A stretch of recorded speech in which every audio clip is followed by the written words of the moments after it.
जर अजित पवारांना मुख्यमंत्रीपद देण्यात आलं तर उपमुख्यमंत्रीपद एक भारतीय जनता पार्टीकडून असेल आणि एक शिंदे यांच्या कॅम्पमधून ते देतील. शरद पवार कॅरमच्या बोर्डवरती एका सोंगटीकडे बघतात, मारतात दुसरीकडे, करतात काही. त्याच्यामुळे ते काय करतील याचा अजून काही अंदाज बांधणं कठीण आहे. तुमच्या ज्या ईडी आणि सीबीआयच्या फायली तुम्ही तिकडे गेला तर टेबलॉच्या फायली ह्या कबडमध्ये जातील, पण त्या बंद होणार नाहीत. म्हणजे लिडरशिप ही नेहमी मराठ्यांच्या ताब्यात राहिली महाराष्ट्रामध्ये. त्याच्यामुळे जो खालचा जो ओबीसी तबका होता त्याला फारशी संधी राजकारणात मिळाली नाही. त्याच्यामुळे तो वर्ग भारतीय जनता पार्टीकडे एक संधी मिळते या आशेने आकृष्ट झाला. मला अजिबात वाटत नाही की मुंबई महानगरपालिकेची इलेक्शन होईल. ते इलेक्शन एक लोकसभेच्या आजूबाजूला इकडे तिकडे होईल किंवा लोकसभेनंतर होईल.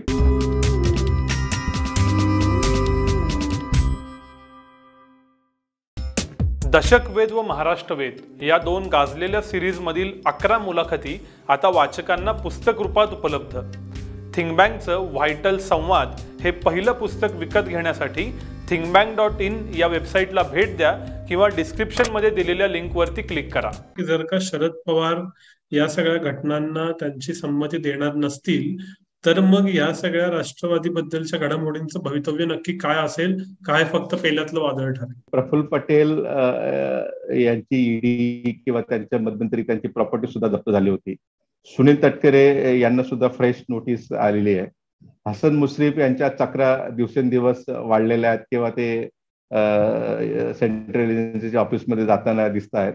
असे अनेक नेते या ईडीच्या किंवा सेंट्रल एजन्सीच्या माध्यमातून आहेत. संजय राऊत यांचा जो कालचा रोखठोकचा जर उल्लेख करायचा झाला तर शरद पवारांनी सांगितले की तुमच्या ज्या काही ईडी आणि सीबीआयच्या फायली तुम्ही तिकडे गेला तर टेबलॉच्या फायली ह्या तुमच्या कबडमध्ये जातील, पण त्या बंद होणार नाहीत. तर मला असं वाटतं की एनसीपी मध्ये एक अंतरेस्ट आहेच की सत्ता पाहिजे, आणि पण त्यांना एक भीती सुद्धा आहे. जर ज्या पद्धतीने एकनाथ शिंदे किंवा बाकीचे लोक उद्धव ठाकरेवरती टीका करतात किंवा बोलतात, तसं हे लोक शरद पवार यांच्या विरोधात बोलतील का? नाही बोलणार, किंवा त्यांना ते बोलू शकत नाही. शेवटी तो एक लिमिटेशन आहे, मर्यादा आहे. म्हणजे शरद पवारांनी त्या राष्ट्रवादीच्या एखाद्या आमदाराच्या जो तिकडे गेल्यानंतर सभा घेतली तर सभेचा परिणाम काय होऊ शकतो ते तुम्हालाही अंदाजे, मलाही अंदाजे, किंवा महाराष्ट्राच्या जनतेला अंदाजे. त्याच्यामुळे शरद पवारांना डावलून 2019 सारखे फियास्को पुन्हा होऊ शकतो ती गोष्ट झालीच, पण आपलं करिअर सुद्धा बर्बाद होऊ शकतं किंवा बाद होऊ शकतं. जसं संजय राऊत म्हणतात पॉलिटिकल सुसाईड होऊ शकतं, असं शरद पवार आणि उद्धव ठाकरे यांनी अग्री केलं की हे लोक जर गेले या सर्व प्रेशरच्या टॅक्टिकने की ते पॉलिटिकल सुसाईड होऊ शकतो. त्याच्याचमुळे मला असं वाटतं की अजित पवार किंवा तो बाकीचा गट क्रियाशील झालेला आहे. शरद पवारचे जवळचे लोक सुद्धा अजित पवार बरोबर सध्या वाटाघाटीमध्ये, ते सुद्धा सांगतात की थोडा वेळ घ्या, कारण की शरद पवार यांनी सुद्धा एक थोडा पॉझिटिव्ह सिग्नल, जसं एनडीटीव्हीच्या इंटरव्ह्यू मध्ये अदानीला डिफेंड करून किंवा जेपीसीवर डिमांड काही आवश्यकता नाही अशा पद्धतीने त्यांची काही वक्तव्य, मोदीची डिग्री असेल किंवा अनेक विषय असेल, एक वेगळा कन्फ्यूज सिग्नल किंवा एक ग्रीन सिग्नल त्यांच्यासाठी असेल किंवा पॉझिटिव्ह सिग्नल त्यांच्यासाठी असेल. जर दिल्यानंतर त्यांना एक आशा आहे की शरद पवार सुद्धा या दिशेने विचार करतायत की 2024 मध्ये काही शक्य नाही किंवा अपोजिशन मोदींना हरवू शकत नाही, तर आपल्याला फ्युचर राजकारण करायचं असेल तर का नाही भारतीय जनता पार्टी बरोबर जायचं, किंवा ते सांगू शकतात की काँग्रेसची रणनीती ही अँटी डेव्हलपमेंट आहे, म्हणजे अदानीने टीका करणं किंवा हे विकासाच्या नकारात्मक राजकारण आपल्याला नको करायचंय. आपल्याला विकासाचं राजकारण करायचं असेल तर विकासाच्या राजकारणासाठी मोदींबरोबर गेलं पाहिजे, असं एक विचार सुद्धा निर्माण होऊ शकतो. पण या शक्यता आहेत, राजकारणामध्ये कुठलीही गोष्ट काही फिक्स नसते, त्याच्यामुळे या शक्यता मी सांगतोय. पण त्याची उलट अजून एक शक्यता अशी आहे की या सर्व जरी घडामोडी घडत असल्या त्याच्यात शरद पवार काहीतरी वेगळा अजून मार्ग काढू शकतात. ते येणाऱ्या काळामध्ये आपल्याला दिसेल की ते काही जरी अजित पवार किंवा मोठा गट ज्यांना होकार त्यांचं डिमांड करत असला किंवा कन्सिस्टन्सी त्यांच्यामध्ये डिमांडमध्ये असली, पण शरद पवार याच्यातून काहीतरी डॅमेज कंट्रोल करतील. ते माहीर आहेत या सर्व क्रायसिसमध्ये. म्हणजे he is a politician, he always find opportunity in crisis. म्हणजे असं नाही की ते क्रायसिस आले आणि ते सोडून देतात, ते उलट क्रायसिसमध्ये जास्त त्यांचं नेतृत्व उठून दिसतं, असं बऱ्याच वेळेला आपण बघितलंय. त्याच्यामुळे राष्ट्रवादीची भूमिका अजून तशी संदिग्धच आहे. त्याच्यामुळे अजित पवार ना हो म्हणतात ना नाही म्हणतात, शरद पवार त्याच्यामुळे सेंटरवरती कन्फ्युजिंग सिग्नल देत असतात.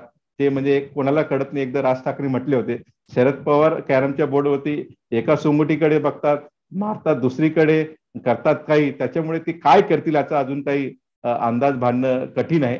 पण त्या दिशेने जसे घटना अनफोल्डिंग होतील, अनेक गोष्टी क्लॅरिटी त्या घटनांना येत जाईल.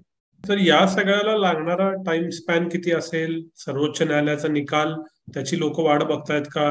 हे कधीपर्यंत सगळं उलगडेल असं वाटतं तुम्हाला? बघा, मी काही लोकांशी बोललो जेव्हा ह्या डेव्हलपमेंट झाल्यानंतर किंवा बातमी केल्यानंतर किंवा बातमीच्या अगोदर, तर एक सेक्शन भारतीय जनता पार्टी किंवा काही जे जवळ सिनियर लोक, त्यांचं असं म्हणणं आहे की कर्नाटक इलेक्शन नंतर या घडामोडींना वेग मोठ्या प्रमाणात येईल.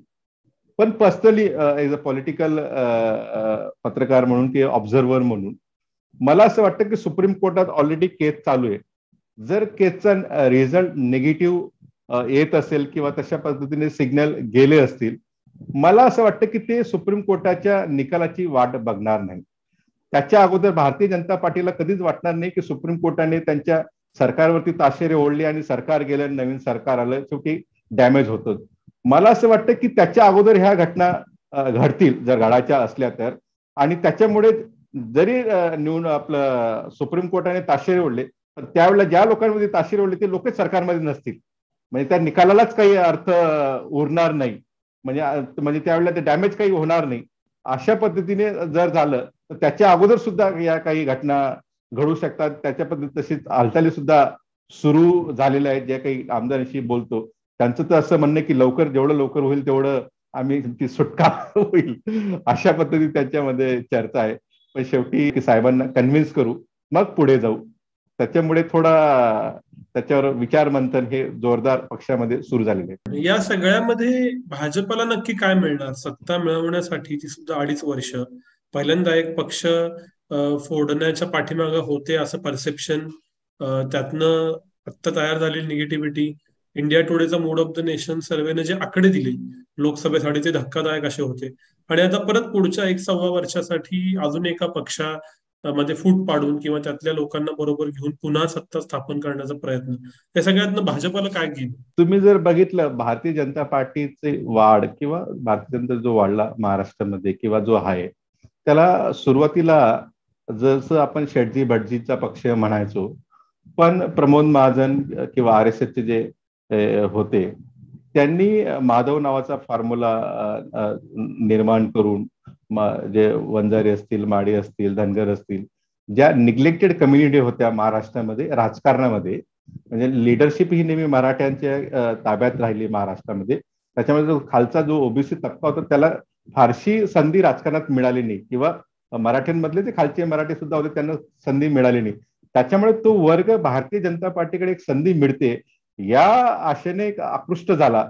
त्याच्यामुळे एकनाथ खडसे असतील किंवा पांडुरंग फुंडकर असतील, गोपीनाथ मुंडे असतील, अशा प्रकारची एक लिडरशिप तयार झाली. आणि हा पक्ष जो कुठे नव्हता, त्या पक्षाचे लोक हेट करायचे काही भागांमध्ये, तो पक्ष त्या गावागावांमध्ये तांड्यांमध्ये भारतीय जनता पार्टी हा पक्ष पोहोचला, रुजला. पण त्याला शेवटी लिमिटेशन्स होते. ते लिडरशिप जी छत्रपती आपलं यशवंतराव चव्हाण नंतर जे बेरजेचे राजकारण, म्हणजे जातीचे राजकारणाची जी धुरा शरद पवार यांनी मिळाली आणि त्यांनी पुढे चालू ठेवली. शरद पवार सुद्धा लिमिटेशन आहेत, कारण की महाराष्ट्राचं राजकारण जसं Mamata Banerjee single handedly handle करतात, सिंगल हँडेड त्यांच्या हातात येतं, तसं शरद पवारच्या हातात सुद्धा महाराष्ट्राचं राजकारण कधी आलं नाही. नेहमी त्यांना काँग्रेसची साथ लागते किंवा शिवसेनेला भारतीय जनता पार्टी लागत असते. त्याच्यामुळे एक सिंगल हँडेडली कुठलाच पक्ष आपल्याकडे काँग्रेस सोडून त्या पिरियडला अशा पक्षाने बाजी आपल्याकडे मारली नाहीये. त्याच्यामुळे 2014 जेव्हा मोदी आणि शाह यांचा उदय झाला, त्याच्यानंतर देवेंद्र फडणवीस यांचे तरुण प्रॉमिसिंग लिडरशिप, विरोधी पक्ष जेव्हा होते एकनाथ खडसे यांच्या पाठीमागे बसायचे, एक प्रॉमिसिंग लीडर, एक हुशार, चांगलं बोलणारा, आकडेवारी मांडणारा, एक व्हिजन असणारा नेता महाराष्ट्राला मिळाला. अशा पद्धतीने एक चर्चा निर्माण झाली किंवा असे प्रोजेक्शन निर्माण झाले. पण ते करत असताना काय झालं की जी मागची ज्यांनी जे बेस तयार केला ती लिडरशिप मागे पडली.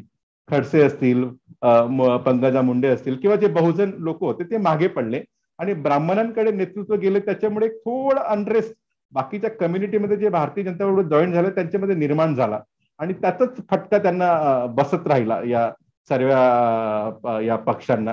त्याच्यामुळे देवेंद्र फडणवीस यांच्या नेतृत्वाखाली कधीच मेजॉरिटी भारतीय जनता पार्टीला मिळाली नाही. हे सर्व त्यांचे थोडं प्रॉमिसिंग असून सुद्धा एक खंत त्यांच्या आयुष्यात नेहमी राहील. म्हणून शिवसेना फोडावी लागली, म्हणून आता राष्ट्रवादी सुद्धा फोडण्याच्या कगारवरती आहे. त्याच्यामुळे मला असं वाटतं की भारतीय जनता पार्टीला महाराष्ट्राचा पल्स अजून समजला नाहीये, किंवा ती पल्स समजण्यामध्ये कुठेतरी कॅल्क्युलेशन्स मध्ये गल्लत होते असं मला जाणवतं.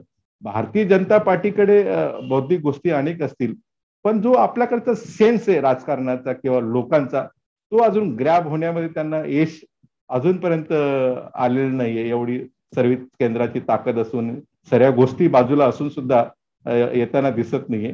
कारण की जसं मी म्हटलं की जसं भद्रलोक बंगालमध्ये, तसे आपल्याकडे वेगळ्या विचारधारेचे, सेक्युलर इन्क्लुझिव्ह विचारधारेची लोक खूप मोठ्या प्रमाणात स्ट्रॉंग आहे. म्हणजे ब्राह्मणिझम जेव्हा वाढत होता किंवा वैदिकजम वाढत होता, त्याच वेळेला बाबासाहेब आंबेडकर असतील, शाहू असतील, फुले असतील, हे सुद्धा जोमाने काम करत. म्हणजे असे अनेक फोर्सेस असे काम करत असतात. जसं तुम्ही बघितलं, भारतीय जनता पार्टी वाढत होती त्यावेळेला तुमचं भीमा कोरेगाव झालं, आणि दलित जी कम्युनिटी थोडी आकृष्ट होत होती भारतीय जनता पार्टीकडे, ती पूर्णपणे बाजूला सारली. आणि एक मोठा सेटबॅक त्या पिरियडला भारतीय जनता पार्टीला मिळाला. त्याच्यानंतर अनेक जाती जमाती, अशा पद्धतीने मला असं वाटतं त्याच्यामुळे त्यांना खूप अजून ग्राउंड लेवलला काम करणं, घराणे फोडून त्यांनी प्रयत्न केला. विखे पाटील असतील किंवा अनेक घराणे जे जसे रशियामध्ये सरमजानदार आणि झार होते लुईसच्या काळामध्ये, हे सर्व गणेश नाईक स्वरूपाचे असे झार शरद पवारांनी जे पाडले होते अनेक वर्षे, ते झार आपल्याकडे आणले, पण त्यांनी लिमिटेशन आहे त्यांच्या मतदारसंघापुरतं. असं ओव्हरऑल स्पॅन महाराष्ट्रात अशी लिडरशिप मुंडेंची होती, पण त्यांना सुद्धा काही लिमिटेशन होते. तशी लिडरशिप तयार झाली नाहीये. आणि काही देवेंद्र फडणवीस यांची लिडरशिप ग्रूम करण्यामध्ये बाकी लीडर जसे विनोद तावडे असतील, मुनगंटीवार तर आहेत, पण खडसे असतील, पंकजा मुंडे असतील, हे यांचे खच्चीकरण मोठ्या प्रमाणात झालं.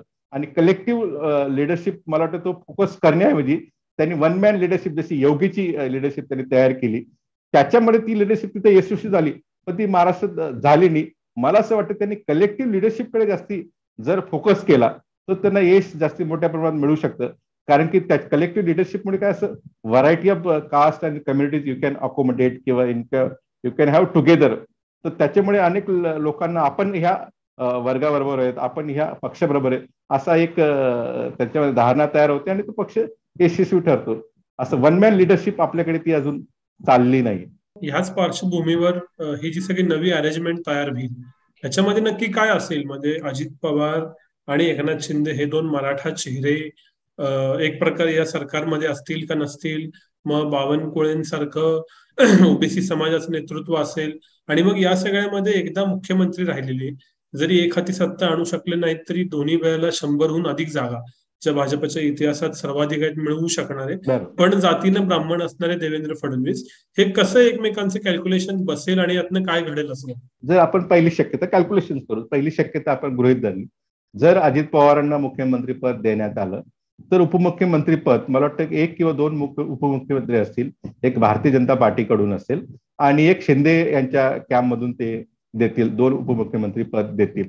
अशा पद्धतीत एक ओबीसी एक मराठा अशा पद्धतीने ते करतील. म्हणजे ओबीसी ही बरोबर राहील, नंतर मराठाही बरोबर राहील. अशा पद्धतीने ते कास्ट कॅल्क्युलेशन किंवा सोशल इंजिनिअरिंग ते तयार करतील भारतीय जनता पार्टीच्या माध्यमातून किंवा या सर्वांच्या माध्यमातून. आणि की जसं अजित पवार आल्यानंतर बाकीच्या ठिकाणी काय काय करू शकतो, की काय काय करण्याची गरज आहे. तर मध्यंतरी माझ्या माहितीप्रमाणे अजित पवार यांनी खूप अशा वेगळ्या कम्युनिटीज किंवा जातीच्या ज्या संघटना आहेत यांच्याबरोबर खूप मिटिंगा घेतल्या मध्यंतरी महाराष्ट्रामध्ये, अक्रॉस द महाराष्ट्रामध्ये.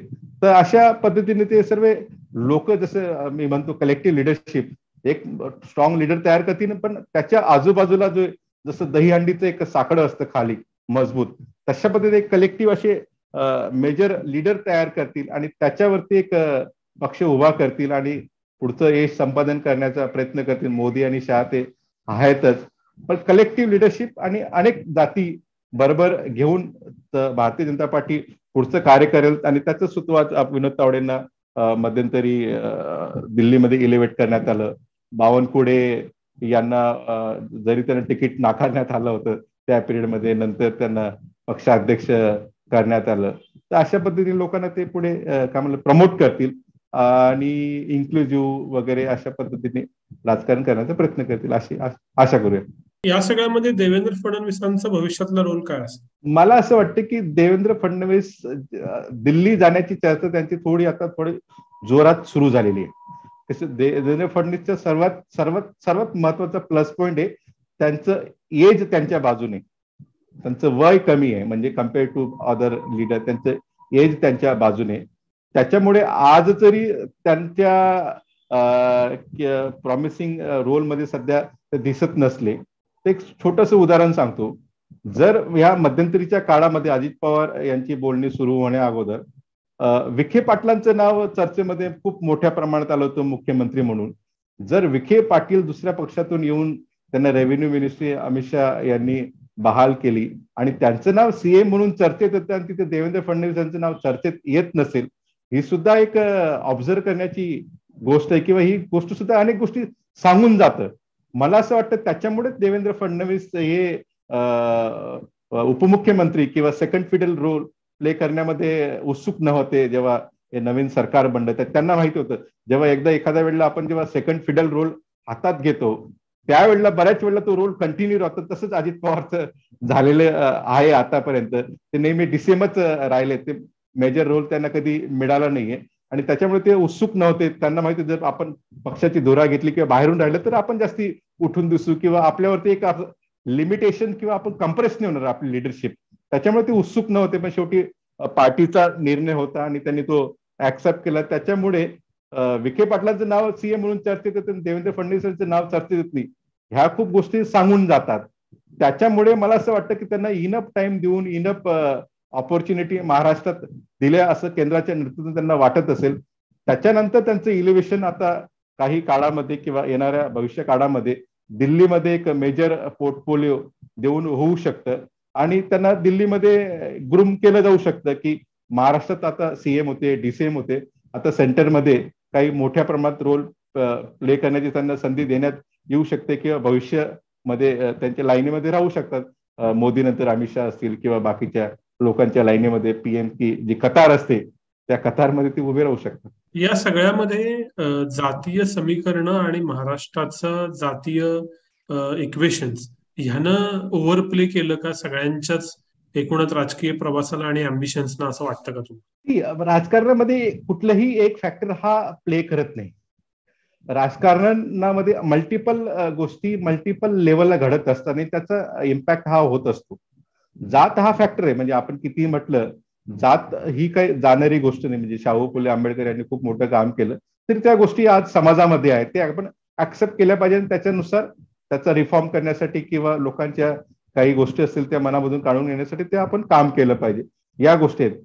त्याच्यामुळे जात ही गोष्ट रोल प्ले करतेच ना. जर जात गोष्ट रोल प्ले केली असते तर एकनाथ शिंदेच्या रूपाने मराठा चेहरा भारतीय जनता पार्टीने दिला नसतं किंवा त्यांना तसं प्रमोट केलं नसतं किंवा विखे पाटलांचं नाव चर्चेत आलं नसतं किंवा अजित पवारांचं नाव सध्या असं चर्चेत आलं नसतं. जर जात हा फॅक्टर म्हणजे कर्तृत्व आहेच, पण त्याच्या जोडीला जात सुद्धा, कारण की समूह मानणारा खूप मोठा वर्ग आहे. मराठा 30-35% आहे, त्याच्यानंतर ओबीसी मोठ्या प्रमाणात आहेत. काही गोष्टी आहेत महाराष्ट्राने असं नाही की फक्त मराठा मुख्यमंत्री बघितले, ब्राह्मण सुद्धा बघितले, अनेक वेगवेगळ्या जातीचे मुख्यमंत्री, बॅरिस्टर नावाचे मुख्य अंतुले होते आपल्याकडे, तर ते काँग्रेसमुळे शक्य झालं होतं. तसे मुख्यमंत्री महाराष्ट्राने बघितले. पण कास्ट फॅक्टर तर महाराष्ट्रात मेजर रोल हा प्ले करतच असतो. कारण की तुम्ही जर म्हणजे फॉर एक्झाम्पल मी छोटंच उदाहरण सांगतो. मी जळगाव मधून येतो, जळगाव जिल्ह्यामध्ये. आता मी जेव्हापासून मी राजकारण अभ्यासतो किंवा बघतोय, जळगावचा जो अर्धा पार्ट आहे त्यामध्ये मराठा डॉमिनन्स मोठ्या प्रमाणात आणि जळगावचा तिकडचा जो पट्टा आहे केडीचा पट्टा, लेवा पाटील खडसेंचा, तिथं लेवा पाटलांचा डॉमिनन्स मोठ्या प्रमाणात. तर त्या भागामध्ये नेहमीच लेवा पाटील खासदार निवडले असतात आणि इकडच्या भागामध्ये नेहमीच मराठा खासदार असतात. सुरेश जैन यांनी अनेक वर्ष राजकारण केले म्हणजे जळगाव जिल्ह्यामध्ये, पण त्यांनी कधीच खासदारकीचं इलेक्शन जिंकू शकले नाही. अनेकदा प्रयत्न केले पण ते खासदार कधीच झाले नाही. कारण की कास्ट फॅक्टर तिथं मोठा रोल प्ले करत असतो. एक छोटंसं उदाहरण तुम्हाला सांगतो, काही ठिकाणी या गोष्टी मायने नसतील पण मेजॉरिटी हा प्ले करत असतो. या सगळ्या घडामोडींच्या पार्श्वभूमीवर गेले कित्येक महिने, काही जिल्ह्यांमध्ये वर्ष महापालिका निवडणुका होणं बाकी आहे. महापालिका निवडणुकांचं काय होणार? एक प्रचंड मोठी चर्चा होती की लोकसभा आणि विधानसभा एकत्र येणार होणार. आता उलटी चर्चा आहे की आधी लोकसभा होईल मग विधानसभा होईल. तर महानगरपालिका, लोकसभा, विधानसभा या तिन्ही ठिकाणी की जिथं जनता हे जे काही राजकीय घडतंय ही शांतपणे बघून त्याच्यावरती आपलं मत देणार आहे, काय होईल असं तुम्हाला वाटतं? खूप महत्वाचा प्रश्न तुम्ही विचारलाय. लोकशाहीसाठी सुद्धा खूप घातक गोष्ट सध्या भारतामध्ये किंवा महाराष्ट्रात सध्या घडताना दिसते. लोकशाहीचे लेअर असतात, म्हणजे तुमचे खासदार असतील, आमदार असतील, लोकल बॉडीज. जर लोकल बॉडीज तिथे नसतील, म्हणजे महात्मा गांधीजींनी लोकल बॉडीला केंद्र मानून राजकारण करण्याचं आणि रिफॉर्म करण्याचा त्यांचा अजेंडा होता. आणि खेड्याकडे चला किंवा खेडं प्रगत झालं तर देश प्रगत होईल अशी त्यांची धारणा होती. आज लोकल बॉडीचे इलेक्शन वर्षांनी, 2 वर्षांनी, 3 वर्षांनी, 3.5 4 वर्ष इलेक्शन होत नाही. मी नवी मुंबईचं उदाहरण सांगतो. 3.5 पावणे 4 वर्ष ऑलमोस्ट झालेली आहेत. तिथे इलेक्शन नाही, तिथे प्रशासक आहे. जसं लोकशाहीचे 3 स्तंभ आहेत, लेजिस्लेटर, एक्झिक्युटिव्ह अँड ज्युडिशरी. तर जर लेजिस्लेटरच नसतील काही महापालिकांमध्ये, जर एक्झिक्युटिव्ह रोल प्ले करत असतील, then this is one kind of emergency. इमर्जन्सीमध्ये काय केलं होतं, लेजिस्लेटर बरखास्त करून टाकलं होतं आणि maximum power one legislator Indira गांधीकडे आणि एक्झिक्युटिव्हकडे पॉवर होत्या. तशाच पद्धतीने चित्र आज महाराष्ट्रामध्ये मुंबई महानगरपालिका असेल, ठाणे असेल, पिंपरीच्या अशा 20 महानगरपालिका आहेत महाराष्ट्रामध्ये, त्यांच्यावरती प्रशासक आहे सध्या. त्याच्यामुळे मला असं वाटतं खूप खूप चिंतेची गोष्ट लोकांसाठी आहे. कसं असतं, कुठलीही अडचण असेल तर मुंबईतला व्यक्ती डायरेक्ट इक्बाल सिंग चहल याच्याकडे जाऊ शकत नाही किंवा त्याच्याकडे त्याचा ऍक्सेस नसतो, किंवा अनेक लोक वार्ड ऑफिसमध्ये सुद्धा जाऊ शकत नाहीये. त्यांचा सर्वात कनेक्टेड दुवा असतो तो नगरसेवक असतो. पाणी असेल किंवा अनेक अडचणी असेल, त्यात तो व्यक्ती खूप महत्वाचा ठरत असतो. किती आपण त्यांना क्रिटिसाइज करेल तरी शेवटी एक कामाचा, एक लोकशाहीचा महत्वाचा तो भाग आहे इलेक्टेड रिप्रेझेंटेटिव्ह. तोच जर मिसिंग असेल तर मला असं वाटतं की लोकांसाठी बी त्या खूप अडचणीच्या गोष्टी ठरत असतील. पण प्लॅटफॉर्मवरती अनेक गोष्टी मांडल्या जात नसतील किंवा बाहेर येत नसतील, किंवा जे येत असतील त्या अँप्लिफाय होत नसतील, किंवा जे अँप्लिफाय झाल्या ते आपल्यापर्यंत पोहोचत नसेल. मला असं वाटतं की उद्धव ठाकरे सुद्धा ही चूक केली होती. त्यांनी काही महानगरपालिका इलेक्शन घ्यायला पाहिजे होतं, पण त्यांनी सुद्धा घेतले नाही. कारण की त्यांना असं वाटलं सुरुवातीच्या काळामध्ये इलेक्शन न घेता जर सत्ता आपल्याकडे राहत असेल तर आपण इलेक्शन कशाला घ्यावं, अशाच पद्धतीची धारणा सध्या सुद्धा आताची जे नेतृत्व आहे महाराष्ट्रात त्यांची झालेली आहे. आणि त्याच्यामुळे 2-2, 4-4 वर्ष झाले तरी महानगरपालिकेचे, लोकल बॉडीचे इलेक्शन नाही. लोक जे नगरसेवक म्हणून इच्छुक होते ते काम करत होते, त्यांनी 3-3, 4-4 वेळा खर्च केले. काय झालं, आता त्यांनी कामं करणंच बंद करून टाकले. काही लोकांनी तर सुट्टीवर चालले गेले. आता काही कुठले इलेक्शन होईल याचे त्यांना कुठल्याही प्रकारची आशा त्यांना दिसत नाहीये. त्याच्यामुळे लवकरात लवकर हे इलेक्शन झाले पाहिजे. लोकशाहीसाठी, लोकांसाठी, महाराष्ट्रासाठी, त्यांच्या विकासासाठी खूप महत्वाची गोष्ट आहे. आपण एक्झिक्युटिव्ह पॉवरमध्ये राहत नाही, आपण लोकशाहीमध्ये लोकांचे रिप्रेझेंटेटिव्ह आपल्या तिथं पाहिजे असतात. त्याच्यामुळे ते इलेक्शन होणं गरजेचं आहे. आणि दुसरं महत्वाची गोष्ट, मुंबई महानगरपालिकेचे इलेक्शन, त्याच्यामुळे भारतीय जनता पार्टी असेल किंवा एकनाथ शिंदे असतील, हे कॅच 22 सिच्युएशन्स मध्ये आहेत. त्याच्यामुळे त्यांनी ते इलेक्शन डिले केलं. आणि जे आपण म्हटला की ते आता लोकसभेच्या नंतर होईल का लोकसभेबरोबर होईल अशा पद्धतीने एक वेळ येऊन गेली.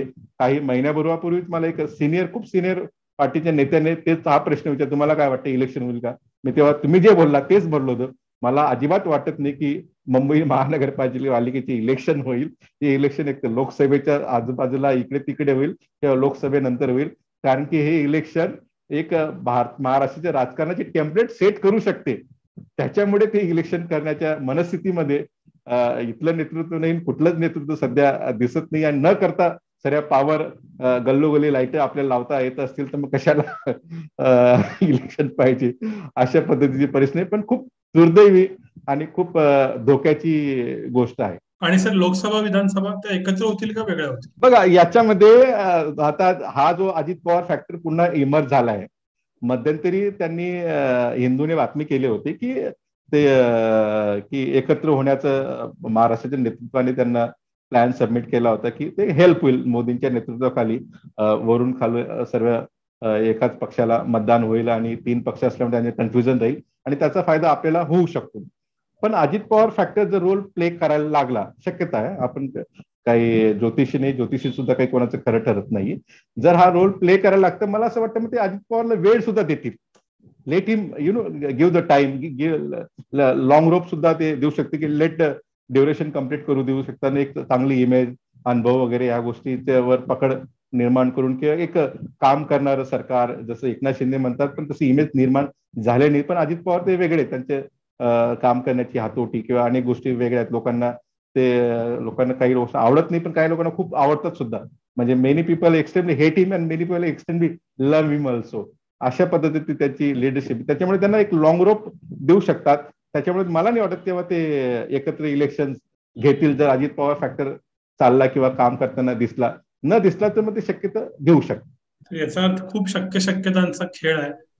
तुमच्याशी मी जसं म्हटलं होतं ना, politics is a art of all possibilities. तर त्या सगळ्या पॉसिबिलिटीज आता समोर दिसत आहेत. तुम्ही नेहमीप्रमाणे त्या आमच्या परत आणत राहाल तुमच्या सगळ्या रिपोर्टिंगच्या माध्यमातून, याची खात्री आहे.